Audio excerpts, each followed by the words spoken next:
May I ask Paul Weston to grab a mic and join this conversation? Thank you, Paul. Yeah, thank you very much, Frank. I was watching Fox News this morning, and this is slightly off topic, but bear with me. And it was about the IRS, and this woman phoned in wanting to know what she should do with her $2,500 rebate. Should she go to Europe, or should she pay off some debt? And this is a question she asked, and this expert woman on Fox News advised her that what she should do is pay off her debt, save some money, take the whole family to Europe, because she said Europe will always be there. And therein is the problem. Europe is not always going to be there, I'm afraid. And it's very hard following Lars here, because he's explained the problems in Denmark and Europe as a whole. But I came here a couple of years ago, and I was talking about the illusion of permanence, which was something that was flagged up in Samuel Huntington's Clash of Civilizations. And this idea that tomorrow is going to be the same as today, and next week is going to be the same as this week, and next year will be the same as this year. And that's pretty much true. But then when you start looking in terms of decades, everything changes. And 2025 in Europe will be very different to 2015. And 2035 will be different to 2025 ad infinitum. And this is purely down to demographics. You know, the English have taken on board the preaching of the feminist groups, and we no longer have enough children. And we're now down to 1.5 child per couple, which means tomorrow's generation is 25% smaller than today's generation. But the Islamic immigrants coming in are averaging 4 children per couple. And that's not just per couple, because they also have 4 wives. Not all of them, but some of them. So some of them are having 16 children per one man. And if you project these figures forward, you suddenly start realizing that the normal demographic growth of a country is changing entirely. And furthermore, when the average English woman, if she can be bothered to have a child at all, is in her mid-30s or early 40s, these Muslim women are having children aged 16 to 21. So their generation is much faster than our generation. And when you look back to for example, the 1970s, we had something like 200,000 Muslims in Britain at that time. But every decade they've doubled since then. So the 200,000 became 400,000, became 800,000. We're now up to 3.2 million. And they are all young. You know, not all of them are young, obviously, but their demographic, most of them are under the age of 15, which is the future breeding age, to put it bluntly, and the future fighting age. But when 200,000 become 400,000 in a country, I'm in America now, so I can't say a country as big as England, but as little as England is, it is big for 200,000 or even 400,000. But when the 3.2 million today become 6.4 million tomorrow, it is completely different to the 1970s doubling of a couple of 100,000. And then we are really going to start to notice the rise, not just in demographics, but as they grow, they start demanding more and they start pushing more. And because they back this up with terrorism and with jihad, the government listens to them. You know, when Mohammed said, "I have been made victorious through terror," he's speaking absolutely the truth. And our government understands the fact that they are frightened of Islam. And Islam pushes and our government buckles. There is a reason why Islam translated means submission. They know exactly what they're doing. They push, we submit. And that's what's happening in Britain and, of course, with Lars in Denmark and all across Europe. And particularly, I came here really today to make the point that do not let what has happened in Europe and in Britain happen to America. But we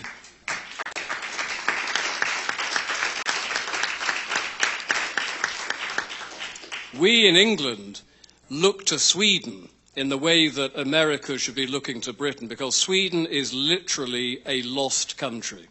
You know, we in Britain have maybe 2 decades before everything really hits the wall.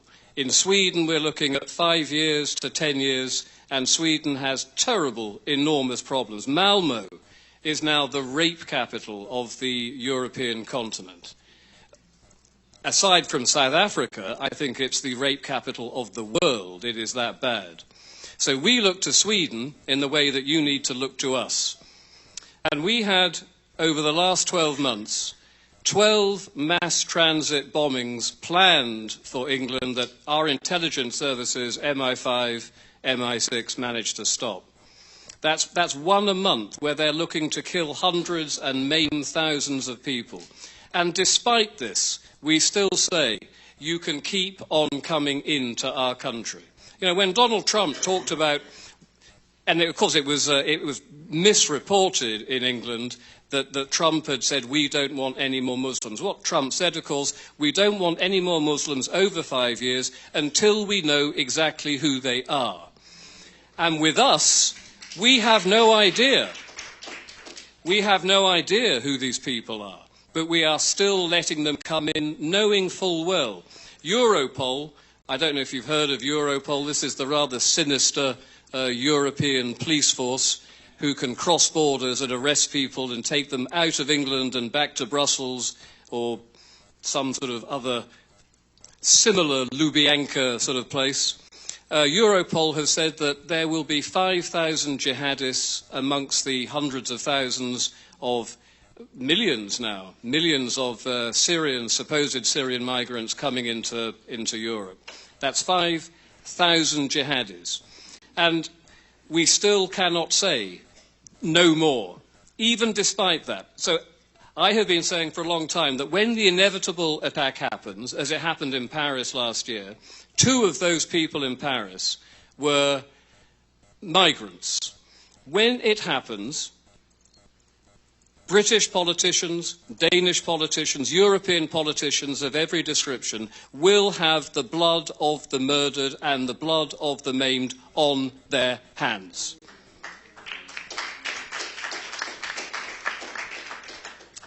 And the problem we have is not just letting them in. You know, when we had our own version of, much smaller, but when we had our 2005 mass transit bombings in London, the police commissioner, Sir Ian Blair, said afterwards that Islam and terrorism are 2 words that do not go together.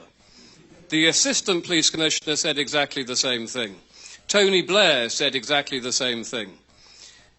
We had, a couple of years ago, Fusilier Lee Rigby, a serving British soldier, murdered in the streets of London, run down by a car, and while he was still alive, they tried to decapitate him.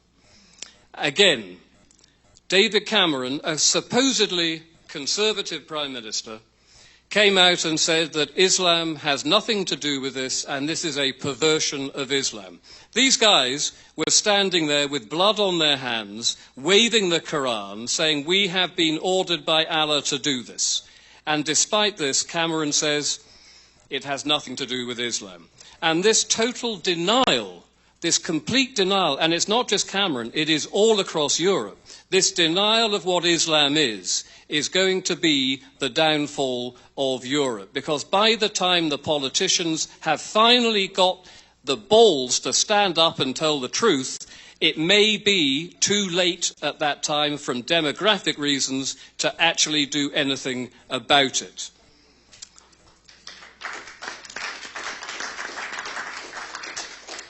And because I'm English, I'm going to have to talk to you very briefly before I wrap up about what happened with the raping and grooming gangs that we have had for the last 20 years in Great Britain, but only finally made the news last year and it was broken by a guy called Andrew Norfolk, who was a Times journalist. And the reason he knew about it, the police knew about it, the politicians knew about it, but none of them wanted to talk about it because that would cause some sort of community uncohesion and community tensions. Now, I think it is much more likely that you will get community tensions when your local girls and sisters and daughters are being raped and groomed and tortured, and the police won't talk about it. I think that is much more conducive to community tension than actually telling the truth about it when it could have been stopped way back in 1990. And I don't know what you know about the British National Party and Nick Griffin, but Nick Griffin, who has some sins that I can't forgive him for, but Nick Griffin came out and actually said many years ago, I think in 2004, 2005, he told the truth about these Muslim grooming gangs. And the response to the British government was not to investigate and not to look out for these girls. All of these girls, by the way, were in care. They were vulnerable young girls, and they're not 16 and 18. These girls went from 7 to 13 years of age.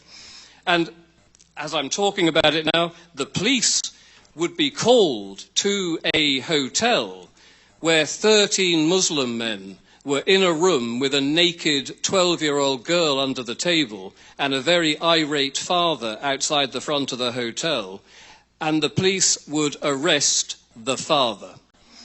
This is how bad it is. And I've rather gone off track, but the Muslim grooming thing, I think, is really the icing on the cake in terms of what they are allowed to get away with and what our reaction is politically from the politicians and from the police, the media, because they all colluded in covering it up. I was talking about Nick Griffin, and the Times journalist, when he broke the story in 2014, said the reason they had sat on this story for so many years was because they did not want to give any ammunition to the nasty fascist right-wing political organisations in Britain, which is absolutely disgusting. And I'm rambling on, but my point really is Britain is not yet lost. We're not far off being lost. Sweden's gone. Sweden is just a matter of 5 or 10 years. Britain can still maybe do something about this. But I don't think it will be resolved peacefully. I think probably we are going to be looking at a civil war scenario in the same way that Yugoslavia broke up in the 1990s and the civil war in Lebanon in the 1970s.